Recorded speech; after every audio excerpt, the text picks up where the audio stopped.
Hello students, welcome again in our online class, जिसके अंदर हम डिस्कस कर रहे थे हिंदी के फर्स्ट चैप्टर को, ग्लोरियस पास्ट ऑफ इंडिया को। ये ग्लोरियस पास्ट ऑफ इंडिया का थर्ड पार्ट है। इससे पहले फर्स्ट और सेकंड पार्ट में ऑलरेडी हम glorious past of India chapter को डिस्कस कर चुके हैं, ठीक है। तो आज हम इसका last and third part discuss करेंगे। This will be the last part of glorious past of India, okay. So we continue till the end of this video and don't go away. We are definitely going to discuss some important points in this particular chapter, okay. So don't forget to note down the important topics also. अब जो आज हम इसके अंदर देखो, इससे पहले हमने ऑलरेडी सारी चीज़ें डिस्कस कर ली है कि हम ग्लोरियस पास्ट क्यों कहलाते थे, क्या थे, वो सारी चीज़ें हमने डिस्कस की, ठीक है। इसके अलावा कहाँ कहाँ से हमें जो है इंडियन हिस्ट्री के बारे में पता चलता है, इसके क्या क्या सोर्सेज हैं, आर्कियोलॉजिकल सोर्सेज, लिटरेरी सोर्सेज, ये सारी चीज़ें भी हमने पढ़ी। अब बात करेंगे achievements of Sindhu Saraswati civilization. Sindhu सभ्यता जो थी, सिंधु घाटी सभ्यता, सिंधु सरस्वती सभ्यता जो थी, उसकी क्या क्या अचीवमेंट्स हैं, उनके बारे में हम यहाँ डिस्कस करेंगे। 1921 के अंदर दयाराम साहनी जो थे, उन्होंने हड़प्पा वैली के अंदर खुदाई शुरू की, ठीक है। 1922 के अंदर राखल दास बनर्जी जी ने मोहनजोदाड़ो की खुदाई शुरू की। हड़प्पा ने जो है, हड़प्पा सबसे पहले जो डिस्कवर किया गया था, so it is called as Harappan civilization. Harappa को सबसे पहले डिस्कवर कर लिया गया था, इसलिए इसे हड़प्पन सिविलाइजेशन कहा जाता है। उसके अलावा द ओरिजिनल, अब देखिए यहाँ क्वेश्चन बन जाता है, कौन सी सिविलाइजेशन को हड़प्पन सिविलाइजेशन कहा जाता है, या सिंधु घाटी सभ्यता को हड़प्पन सभ्यता क्यों कहा जाता है ना। तो इसको मोहनजोदाड़ो सभ्यता क्यों नहीं कहते, हड़प्पा सभ्यता ही क्यों कहते हैं, तो उसका रीज़न है। यह सबसे पहले 1921 के अंदर दयाराम साहनी जो थे, उन्होंने खुदाई शुरू की और सबसे पहले हड़प्पा की खुदाई कंप्लीट हुई। हड़प्पा सभ्यता सबसे पहले अस्तित्व में आई, इसलिए इसे हड़प्पा सिविलाइजेशन कहते हैं। The original cities of this civilization were in the whereabouts of the Indus river, so in the beginning it was called the Indus valley civilization. शुरुआती दौर के अंदर ओरिजिनल साइट्स की अगर बात की जाए तो वो इंडस रिवर सिविलाइजेशन के पास में इंडस नदी जो थी, बहती थी, उसके आसपास इस सभ्यता को पाया गया था शुरुआती दौर के अंदर, इसलिए इसे इंडस सिविलाइजेशन भी कहा जाता है, या हम कह सकते हैं सिंधु नदी सभ्यता भी कहा जाता है, सिंधु नदी है ना हिंदी में। But according to the latest finding, लेकिन देखिए शुरुआती दौर की बात है कि सिंधु जो नदी है या इंडस रिवर के पास में पाया गया, ये शुरुआती दौर में हुआ। उसके बाद में धीरे धीरे क्या हुआ कि सिविलाइजेशन बढ़ी, और भी जगहों पे जैसे पंजाब, हरियाणा, राजस्थान, गुजरात, सभी जगहों पर इसकी खुदाई की तो पता चला सभी जगहों पर इसके साक्ष्य पाए गए हैं। ये सभ्यता बहुत बड़ी थी। तब हमें पता चला कि ये सिर्फ इतना सही नहीं है, ये बहुत बड़ी जगह में फैला हुआ है, इसलिए इसका नाम सिंधु सरस्वती सिविलाइजेशन रख दिया गया, ठीक है। अब वैदिक पीरियड जो था उसके और उससे लेकर के महाजनपद पीरियड के अंदर जो अचीवमेंट्स थे उसके बारे में डिस्कस करेंगे। The Vedas are regarded among the best scriptures of the world के बेस्ट स्क्रिप्चर्स क्या हैं, वेद।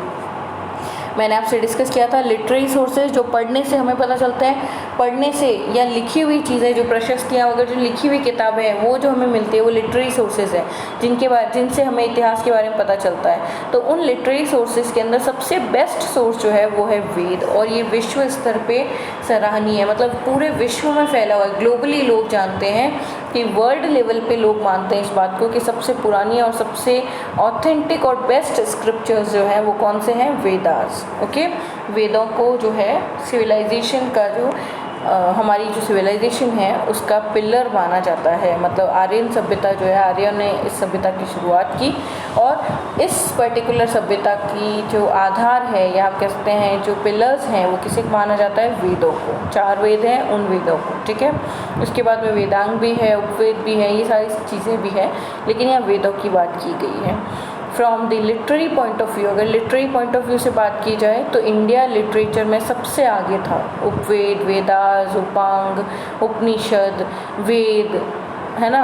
उसके अलावा महाकाव्य भी रचित हैं, मनुस्मृति है, बहुत सारी रिटन में चीज़ें हमें मिली है। इस बेसिस पे अगर हम कहें तो वर्ल्ड की सबसे एंशिएंट लिटरेचर भी भारत में पाया जाता है, ठीक है। शुरुआती दौर में Vedas were not written in a script, एक स्क्रिप्ट में नहीं लिखे हुए थे वेदों को। वेद बस इधर उधर थोड़े पहले तो वोकली थे, सिर्फ बोले हुए वर्ड्स थे, उसके बाद में उनको लिखा गया और लिखने के बाद में उनकी स्क्रिप्ट तैयार की गई, ठीक है। The Vedas have name got as Shruti also, Veda जो हैं उनको श्रुति भी कहते हैं जब तक वो वर्बली थे, फिर जैसे ही उन वेदों को लिखा गया तो वो स्मृति के अंदर आ गए, ठीक है। The writer of the Puranas was Rishi Lomaharsha, Rishi Lomaharsha जो थे और उनके पुत्र थे उग्रश्रव, वो दोनों ही क्या थे, पुराण लिखने वाले व्यक्ति थे। पुराणों को किसने लिखा, या क्वेश्चन बन जाता है, पुराणों को किसने लिखा, ऋषि लोमहर्ष और उग्रश्रव, ठीक है। द मेन पुराण, सबसे महत्वपूर्ण पुराण कौन से हैं, मत्स्य पुराण, वायु पुराण, विष्णु पुराण, ब्रह्म पुराण, भगवत पुराण, अग्नि पुराण, मार्कंडेय पुराण, ये जो जितने नाम बताए गए आपको यहाँ पे देखिए 7 नेम्स है, ये सातों ही पुराण बहुत ही महत्वपूर्ण पुराण होते हैं, इम्पॉर्टेंट पुराण होते हैं, ठीक है। The Ramayana and Mahabharata are 2 great epics, ये बहुत बड़े ग्रंथ हैं भारत के, रामायण और महाभारत, जो पूरे इतिहास को, भारत के कल्चर को, भारत के इतिहास को दर्शाते हैं, ठीक है।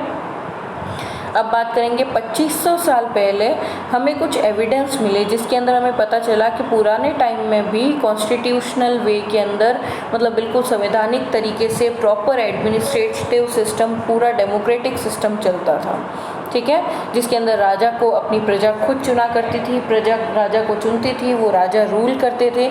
ये सारी चीज़ें हमें कैसे पता चली है, कई सारे ऐसे एविडेंस मिले, किताब मिली है, कई सारी प्रशस्तियाँ मिली है, जिसके आधार पर हमें सारी चीज़ें पता चली है। सभा और संस्था, ये दो जो है सुप्रीम काउंसिल हुआ करते थे डेमोक्रेटिक स्टेट्स के, डेमोक्रेटिक स्टेट्स के अंदर 2 सुप्रीम काउंसिल हुआ करते थे जिनका नाम था सभा और संस्था।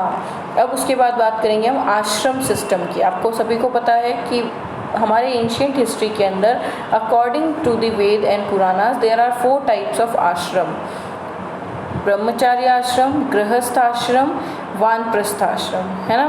4 तरह के आश्रम हैं, गृहस्थ आश्रम, ब्रह्मचार्य आश्रम, सबसे पहले तो देखिए ब्रह्मचार्य आश्रम आता है, उसके बाद में आता है गृहस्थ आश्रम, फिर आता है वानप्रस्थ आश्रम, मतलब एक टाइम जिस समय ब्रह्मचारी रूप में होते हैं वो होता है, उसके बाद में गृहस्थ में जब आप प्रवेश करते हैं, जब आपकी वो लाइफ आती है जब आपको रिस्पॉन्सिबिलिटी बियर करनी है, घर में है और आप घर के रिस्पॉन्सिबिलिटी को बियर कर रहे हैं तो गृहस्थ आश्रम है।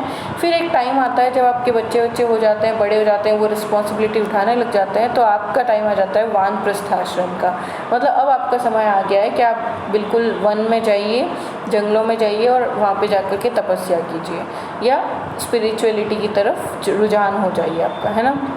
उसके बाद में 4th स्टेज आती है, वो स्टेज होती है संन्यास आश्रम की, संन्यास ले लिया जाता है, ठीक है। वन में रहते रहते संन्यास ले लिया जाता है, मतलब खाना पीना तक छोड़ देते हैं, ठीक है। तो ये 4 तरह के आश्रम जो है पोस्ट वैदिक एज के अंदर बताए गए हैं। अगर सोशल पॉइंट ऑफ व्यू से बात करें तो इंडियन सोसाइटी जो है वो पूरे वर्ल्ड की लीडर है। सामाजिक तौर पे जो समाज की क्रियाकलाप होते हैं, जो समाज के अंदर जो भी ट्रेडिशन होते हैं, कल्चर होते हैं, किस तरीके से जीवन जीना चाहिए, ये सारी चीज़ें किसने बताई है, इंडिया ने सभी को बताई है।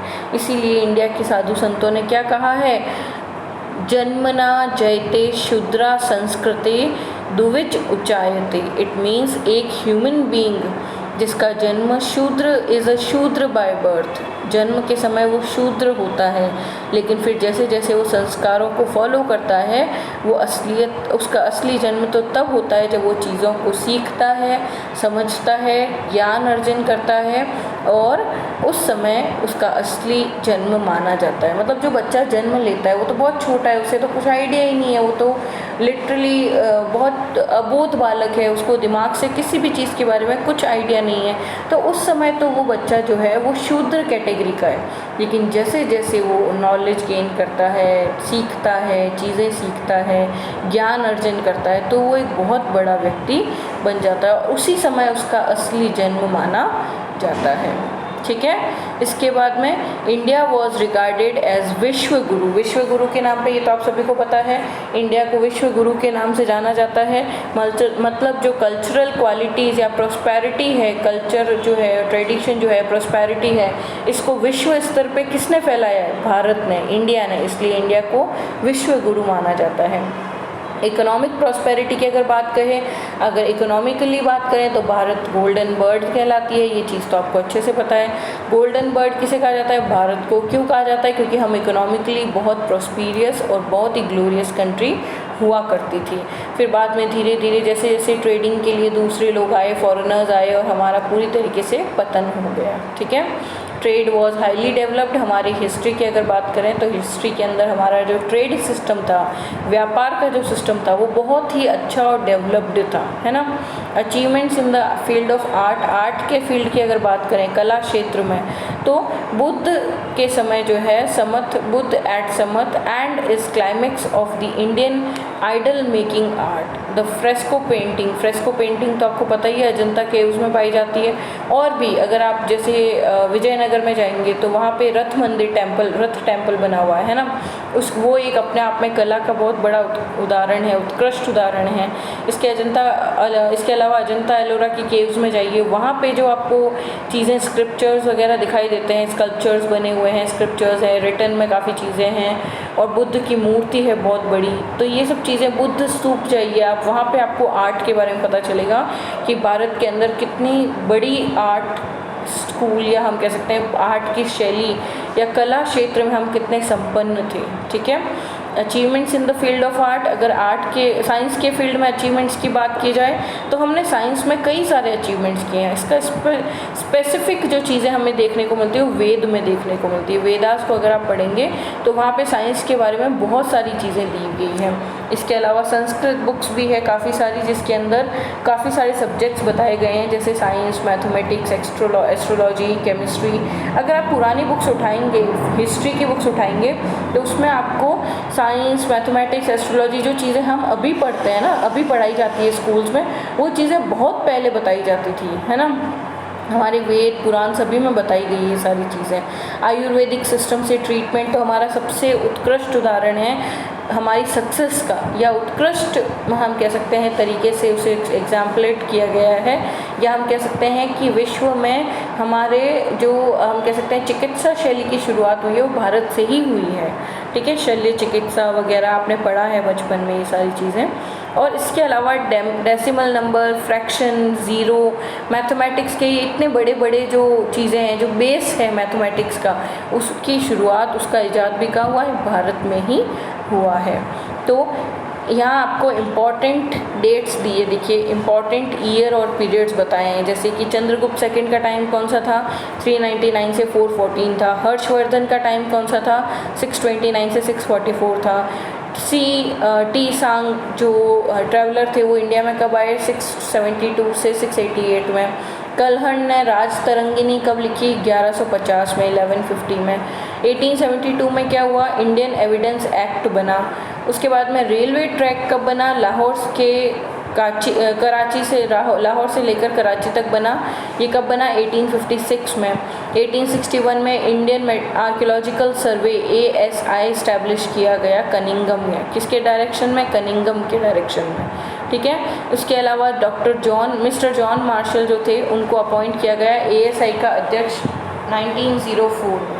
पहले कनिंगम ने इस्टेब्लिश कर दिया आर्कियोलॉजिकल सर्वे, उसके बाद में अपॉइंटमेंट किसे दिया गया? बाद में डायरेक्टर के तौर पे किसे चुना गया? मिस्टर जॉन मार्शल को। 1921 के अंदर दयाराम साहनी ने किसकी खुदाई शुरू की? हड़प्पा वैली की, ठीक है।